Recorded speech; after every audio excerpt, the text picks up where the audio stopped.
अच्छा, अब हमने करना है पैथोलॉजिकल कंडीशन, इस चैप्टर का आखिरी टॉपिक है। इसके बाद एजिंग आता है, वो नहीं करनी होती, वो इंक्लूडेड नहीं है।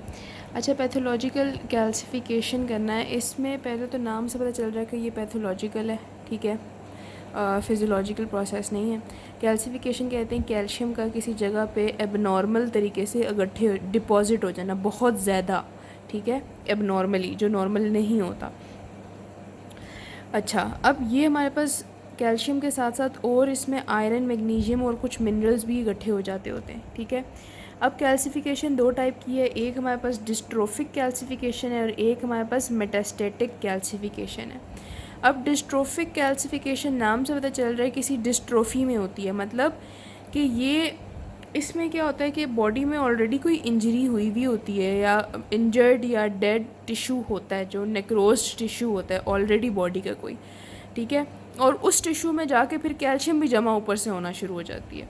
तो ये होती है हमारे पास डिस्ट्रोफिक कैल्सिफिकेशन, ठीक है।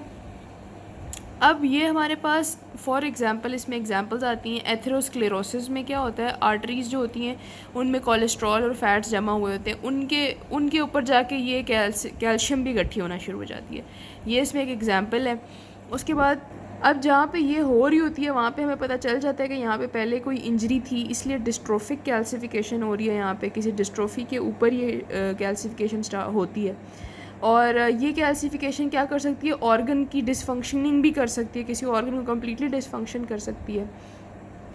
इसमें एग्जांपल आती है हार्ट के वाल्व्स की। अगर हार्ट के वाल्व्स में कोई मसला हुआ है, उसमें ऊपर से कैल्शियम भी इकट्ठा होना शुरू हो गई है, तो कैल्सिफिकेशन होती है दिल की वाल्व्स की, और जिसकी वजह से जो है फिर हार्ट फेलियर वगैरह होता है।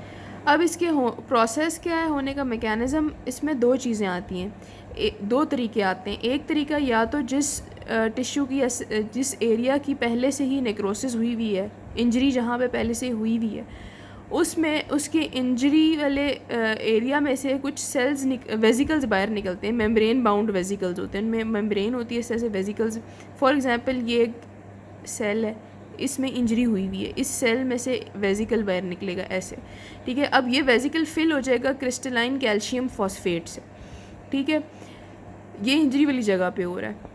या तो ये जो सेल है इसमें से वेजिकल नहीं निकलेगा, इसके अंदर इसका जो माइटोकॉन्ड्रिया है, उस माइटोकॉन्ड्रिया के अंदर जाए कैल्शियम फॉस्फेट के क्रिस्टल्स जो हैं जमा होना शुरू हो जाएंगे, और फिर ये जो क्रिस्टल्स हैं इनके ऊपर लार्जर डिपॉजिट्स बनते हैं कैल्शियम के। तो इस तरह से हमारे पास डिस्ट्रोफिक कैल्सिफिकेशन होती है। इसके बाद हमारे पास आती है मेटास्टेटिक कैल्सिफिकेशन। इसमें क्या होता है, हाइपर कैल्सीमिया होता है, मतलब कैल्शियम की ज़्यादा होना नॉर्मल टिश्यूज़ में। जो हमने डिस्ट्रोफिक पढ़ा था इसमें तो हमारे पास इंजर्ड टिश्यू में हो रही थी, ठीक है, नेक्रोज टिश्यू में, लेकिन मेटास्टेटिक कैल्सिफिकेशन जो है नॉर्मल टिश्यूज़ में होती है। तीन इसमें हमारे पास कॉजेज़ होते हैं।